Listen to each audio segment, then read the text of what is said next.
Nice to meet you. Thank you. Hello. Nice to meet you, James. John. Hey, John. Nice to meet you. John.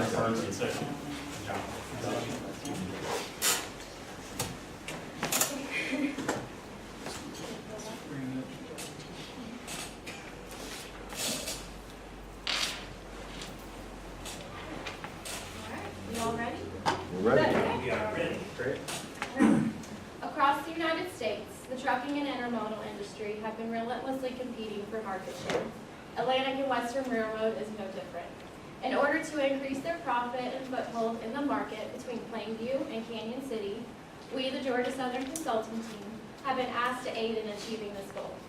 This team consists of Jonathan, James, Lee, and myself, Tara, and we are confident that in following our advice, your company will generate at least a $27 million profit. So let's put that in a different perspective for you. We travel a lot of miles in this industry, right? So let's imagine lining up each dollar earned in profit end to end. It would reach all the way from here in Jacksonville all the way to Los Angeles. That is what we can bring to you. So the agenda today will of course start off with our assignment presented to us by Atlantic and Western Railroad. That will lead into our considerations and methodology we took into providing our ultimate solution. After that, we'll take a look forward in the trucking and intermodal industry, and then we would love to answer any questions you have for us. So the current status of the company, it's important to note that they are running 260 trains annually, which is 5 trains a week. There's on average 100,000 truckloads running from the head haul, Plainview, to Canyon City, and the reverse direction, the back haul, Canyon City to Plainview, 33,000 truckloads.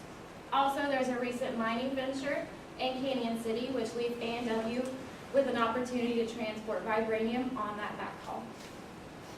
So what is our assignment today? Why are we here? We're here to determine the optimal rail line haul rates between Plainview and Canyon City to maximize your annual profit for A&W. Now James will lead us into our considerations we took to do so. Thank you, Tara. So as Tara said, we are trying to bring the maximum amount of profit that we can to A&W. So on the surface, we're looking at profit, but on the subsurface, there's other considerations we need to take into account. This includes what might be the competitive reaction from trucking when we enter into the market. Should every load that we transport be profitable? What might be some of the effects that come with the new vibranium opportunity? And should we continue to, should we sell directly to BCOs or continue using 3PLs? So on the previous slide, we had more of the considerations based on the high level. However, on this slide, I have a list of considerations we need to look into when the tactical decisions. This includes that every trip is a round trip, so every container that we send to Canyon City then has to come back to Plainview. We have intermodal retailer costs to take into account. The market share that's based on however much we put our line haul rate. The different rail costs that come into account. The constraints we have with both weight and the amount of containers that we can pull. The trucking rates that are currently set and how we can compete with those. And our annual demand is based on how much market share. I'll now pass on to Lee to start discussion of the methodology. Thank you, James. So the first step we took in going to our methodology is to validate the data that were provided to us by A&W. So when we're doing this step, we run into a few minor errors. So we had adjusted these errors accordingly to provide the best solution for A&W. The next step is to look at the rail requirement that will affect our overall operation.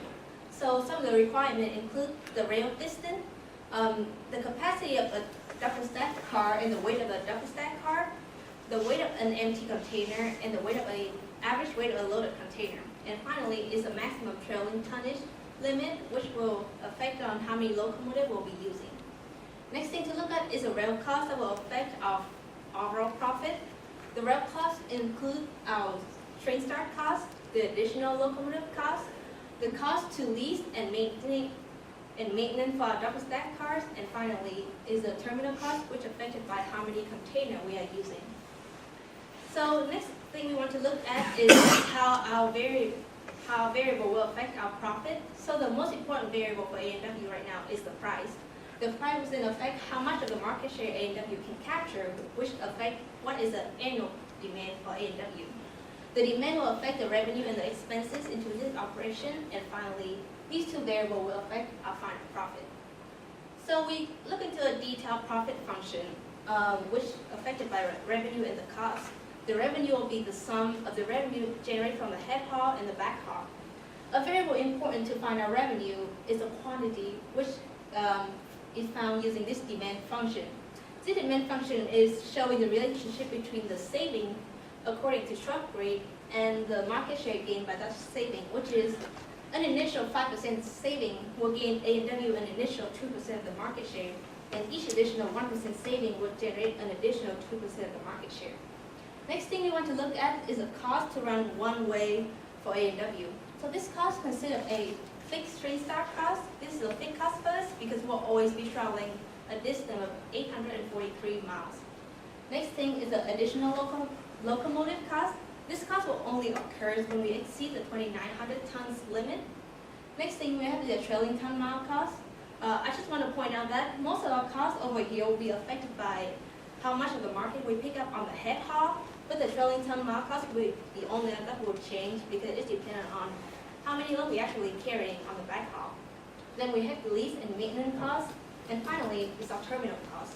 Now that we understand all the variables and have our profit function, the next thing we want to go into is what is the pricing limit we want to work with. Thank you, Lee. So as Lee stated, we want to determine how high can we set our line haul rates and how low can we set our line haul rates. To determine how low we can set our line haul rates, we want to see, okay, at what price do we receive 100% of the market? And from Plainview to Kansas City, we found that at $530 per load.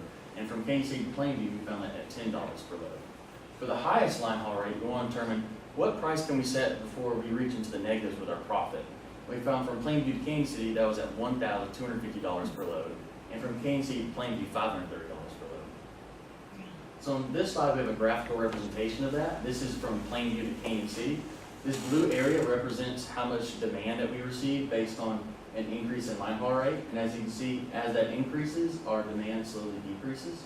The line shows our profit function. You can see in the beginning, our profit begins to increase. However, at some point, it starts decreasing until it reaches that negative at about $1,250. So after we found how high we can go and how low we can go, we wanted to try to filter more of those line haul rates to determine, okay, what area gives us our maximum amount of profit? Our area gives us around our maximum amount of profit. From Plainview to Kansas City, we found that to be at $530, and we found that the highest limit should be at $950. Now from Kansas City to Plainview, we want to determine at what area can we get the least amount of headwind coming back. And we found our lowest number to be at 70, and our upper limit to be at 410. Now I'll pass on to Jonathan to further discuss our methodology. All right, thank you, James. So now that we have an understanding of the actual price limits that's going to generate the most profit for each route, the next step was to actually run several simulations using a combination of the different pricing limits to identify what's going to actually produce the highest amount of profit. And so these simulations took into account the cost and profit functions that Lee was talking about earlier and the demand function as well. So again, the ranges that we used were, as Bailey mentioned, a range of $530 to $950 for Plainview, and then for Kansas City it was $70 to $410 line haul rate for each load for Kansas City. And running this simulation, we assume that we use a base rate of 260 trains for the year, so that's assuming that we have one train running every workday throughout the week, and that's how the company is currently operating. And so in looking at these different combinations, what we found is there's a total number of combinations of 142,000 unique combinations using each different line haul rate for Plainview and Kansas City. So this is just an output from the actual simulations that we ran. So on the far left-hand side, you can see that's the actual Plainview line haul rate in dollar increments, and then across the top we have the line haul rate for Kansas City, again in dollar increments, and in the matrix where those two line haul rates actually intersect, that's the profit that we can expect to generate. So what we found is that actually a line haul rate of 754 for freight originating in Plainview and a line haul rate of 248 for freight originating in Kansas City is going to actually generate the most amount of profit for A&W, and that's going to give us a profit of $30.89 million annually using these line haul rates. So as I mentioned, this was assuming that we're using 260 trains annually, so we're having daily departures, but we wanted to dig deeper and see what would happen if we had a train run 4 days a week, 3 days a week, 2 days a week, and even 1 day a week. How's that going to affect our profit? So some things that we had to take into consideration when doing this was that if we're not running a train daily, we're not meeting the same service level that the truckers are able to offer. And so we actually have to reduce our line haul rate by an extra 5% just to maintain that market share. So we followed a very similar methodology using different train schedules and still determined that running a train daily actually generates the most profit, again at $30.89 million. And this is because although the costs decrease as you run less trains throughout the year, that decrease in the line haul rate is offset by that cost. So that's why running 5 trains a week does in fact produce the highest amount of profit. So just to summarize, in order to maximize profit, A&W need to run 260 trains a year, so 1 daily. Use a Plainview line haul rate of 754 and a Canyon City line haul rate of 248. That's going to give us a profit of $30.89 million. So some things that we have to be cognizant of though is the actual market share that we expect to gain from that. So if we're pricing our line haul rate at 754 in Plainview, we're actually gaining about 83% of that market. And if for Canyon City, we're gaining about 51% of that market. As you can imagine, the truckers aren't going to sit idly by while we take away so much of their market share. So while, yes, using these line haul rates in the short run could generate the most profit, if the truckers decide to stay idle, don't have any kind of reaction, this is not the actual recommendation that we recommend A&W pursue for their pricing strategy. So just to kind of give an idea, so if we did price our prices that low, it would most likely lead to a price war where we're competing on price with the truckers. So we're decreasing our line haul rates while they're decreasing theirs, trying to grab up that market share. That's going to lead to a price war. So that's just going to decrease our overall revenue, decrease our overall profit as well. So just to give an idea of what a price war could actually lead to, what we want to do is do a price sensitivity analysis looking at the truck rates versus our profit based on the line haul rates that we use for Plainview. So what we determined was that the actual lowest line haul rate that we can actually use and still generate some kind of profit is around $400 for that line haul rate. If we go any lower, the costs are going to exceed the revenue that we can expect to gain. And then looking at the truck rates, we found that if the truckers priced their rates below about $1.65, they would actually start to price us out of the market because we can't price any lower, we can't match that price, and they're taking all the market share and taking all the business in that market. So next we want to actually determine what is the optimal line haul rate to maximize that profit. We're still going to generate high profit, but we're not going to take away so much of the market share that we're going to get this fierce price war between the truckers and intermodal. So you can see here at 754, we're generating the most amount of profit, but again, we're taking 83% of the market away. So we wanted to find that middle ground where we can still generate that profit, but we're not taking away 83% of the market. And so what we decided as a team was that actually a line haul rate of about $890 per load for Plainview was that middle ground that's going to offer a high profit and high profit contribution and margin, but we're only gaining about 55% in that market. So we wouldn't expect such a strong reaction from the trucking industry. And yes, while there could be a price war, that still gives us a little bit of wiggle room to actually decrease our prices to better compete with the truckers as they decrease their rates as well. So just to bring our recommendation together, we hope that A&W will maintain the intermodal schedule at 260 trains per year.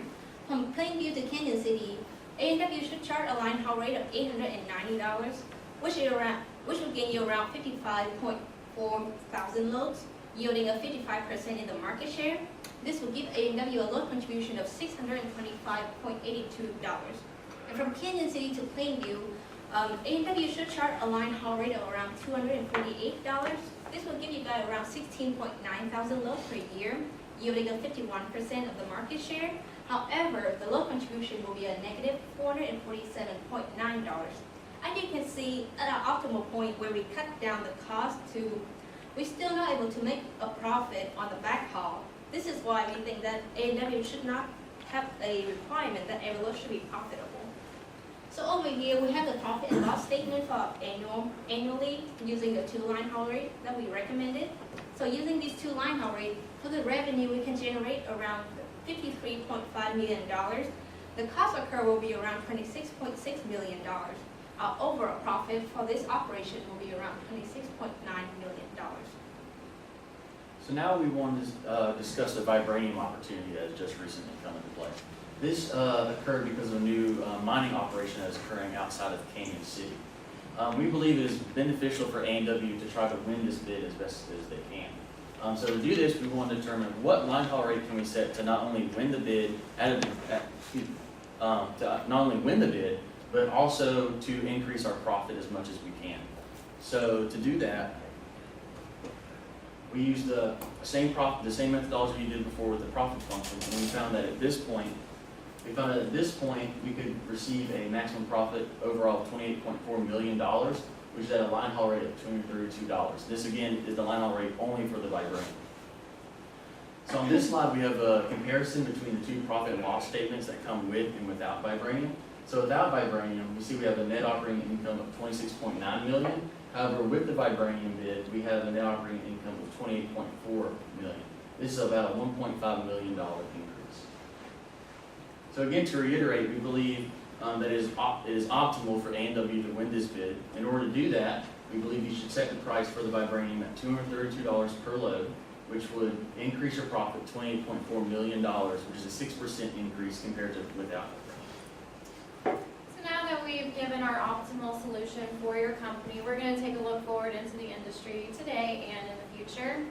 As we're all aware, there's a current truck driver shortage in the United States. I provided a graph here projecting out from 2012 all the way up till 2026. Of course, this is just projections, but there is an upward trend. And if we can expect this to continue, then that means that the truckers cannot handle their demand because they're having to deal with their own driver shortage, which means an opportunity for rail, which is an opportunity for A&W. Next is the current fuel price trends. This chart here shows from January 2010 all the way down to January of 2018. As you can see, there was a drop in 2016 of fuel prices, but there is an ongoing upward trend. If we can expect this to continue, just like the truck driver shortage upward trend, then we will assume that the trucking industry might raise their rates just to compensate for these high diesel fuel prices.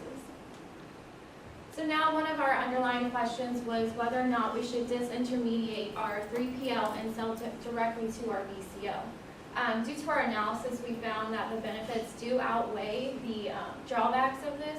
Those drawbacks being, of course, the loss of control and the 12% retail margin they have.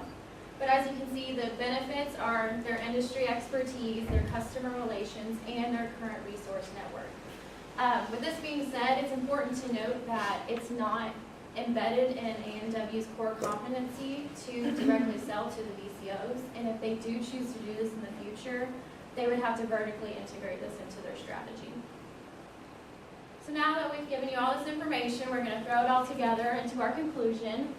We are recommending that from the head haul, Plainview to Canyon City, you charge a rate of $890. On the back haul from Canyon City to Plainview, charge a rate of $248. These two put together will generate a profit of $26.88 million. And if you choose to pursue the vibranium bid, which we are recommending, your profits will potentially be $28.41 million. Now we'd love to answer any questions you may have for us. So go back to the slide that had the graph of the vibranium bid. It was there, that one. What is driving all of that? It's a very interesting shaped graph. So tell me what's happening there. Yeah, I can answer that. Yeah, so we thought it was interesting too, so that's why we wanted to include it. So the vibranium rates that we're charging down the bottom are in increments of $1. And so what we found is that you might be able to increase your vibranium rate by $1, but that's not going to change the actual market share that you grab. So it's increasing your overall revenue while you're maintaining the same cost. And so your overall profit's going to increase a little bit, but then at another point, you might increase by another $1, and your market share is going to drop, and so the costs are going to outweigh that revenue. So that's why you have that kind of step pattern that you see going up. Okay. Can you go to the graph with the equations on it? Yes. I loved that graph, that slide. Okay, so you see your additional locomotive cost. Yes. Yes. Are you treating that like a linear function, or were you able to work into the simulation the step function of you're either adding a whole locomotive or not? Yes, we were able to do that, yes. Okay, Because- so that equation Yes. It's just missing the integer Yeah, thing. Yeah. we Okay. just Yeah. not That able is- to present that Yeah, on like a written like equation. Yeah. Yes. Yeah, so in the actual model, it takes into account, like you can't, if the load's 2,900 or 2,950, it ups the locomotive, so we're Okay, gonna have and it that kills gains. that. Right. That. Yes. It's not a fraction. Right. Great. Did you do anything to look at how the 12% retail margin is consumed by the retailer? So the retailer has some amount of profit left over at the end, but it's not 12%, right? The 12% covers a whole bunch of costs, Right. finance, technology, sales, da, da, da. Did you do anything to kind of understand how much of that margin was actually being consumed with value-added kinds of activities versus pure profit? Yeah, I guess when we were looking at about like cutting out 3PL, that was something we looked into consideration. Yes, that's why we say there's a 12% margin involved in that. But then all these benefit added to that is what these 12 margin is Okay. accounted for. So that's how we said all these advantages outweighing that 12 margin that we look into, and we should think of it as like a cost on the outside. Yeah, Yeah. okay, good. And we also researched industry averages, and I found that the industry average ranged from around 8% to 23%. So we're in the middle. We could generate or try to bring it down 1 or 2%, but since we are kind of on the lower average, the benefits were. I have another one, if no one else would. Yeah. Sorry, I hate to be the monopolizer here. So you saw in the case that the territory is divided up into these different markets. So each market-to-market pair had its own sort of competitive dynamic in terms of looking at the cost structure of the truck versus the rail option. Right. How did you account for that variability within the model that you built? So in the spreadsheet that was provided, there's multiple conversion matrices that took into account the actual truck rates and the overall truck price. And so using those prices that were given based on the truck rate and the miles that they would travel, we were able to model that into our actual function to take that all into account. Yeah. Okay. Does that answer? Yeah. Okay. So you actually, your demand model was really driving off of each individual market-to-market. Right, pair. yes, ma'am. That's awesome. Go to the slide where you talked about the train size and train frequency. Interval schedule.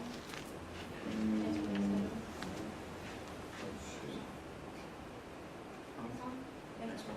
No, This, no, the next one. No, That one. no, Yeah. Okay. the two slides. So when we go, let's say, from 5 trains to 3, Mhm. rate,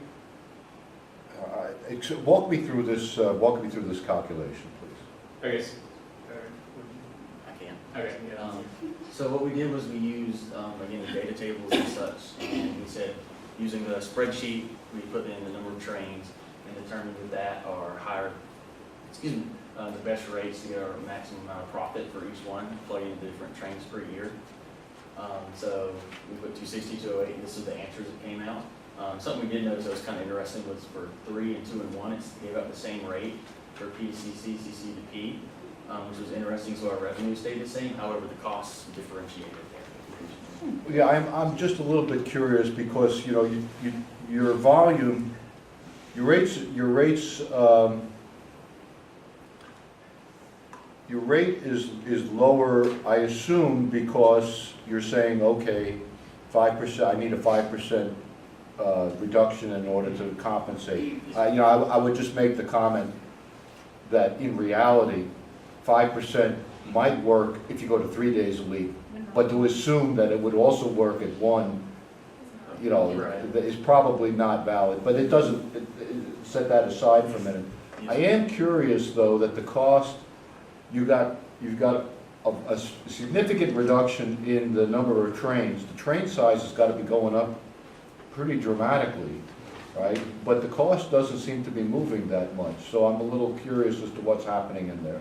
The cost is only going down about $2. Well, this is our annual cost, Yeah. so the way is that, technically, the only cost we are saving by running less train is the start train cost. Trains. Since we still adding the same number of locomotives, it just kind of like narrow to all of these locomotives running in one day instead of 2 days or 3 days. Yeah. So 890 was the opening price in the case, yes? Yeah, and that's And you spreadsheet. landed on 890. Yes. But is the volume that you were going to move at that 890 different than the volume that the company is moving today?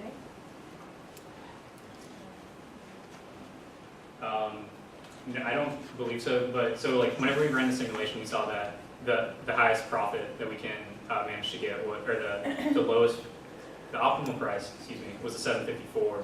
But taking into consideration the market share, we determined that 890 was still the relatively optimal solution to still maintain that high profit. Without creating a problem. Right, but we did, however, decrease the backhaul rate so that we can decrease the overall cost of the backhaul itself. But yeah, it just happened to work out that we ended up coming back to the same line haul rate per claim. Go back to that other slide there, that one. So the blue line, there are these kinks in the blue line. What do you think's happening there?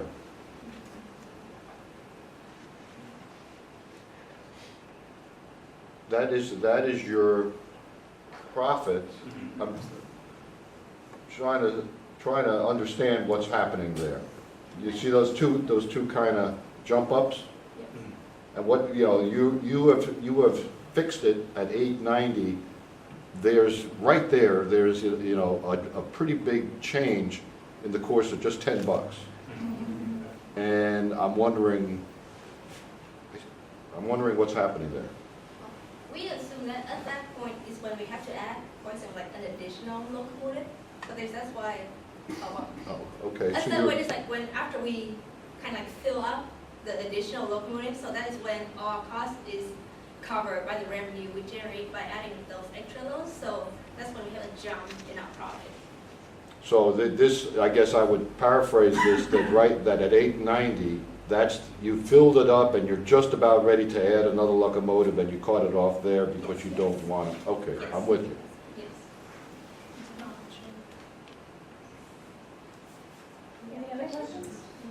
Very good job, guys. Thanks, guys. Nice work.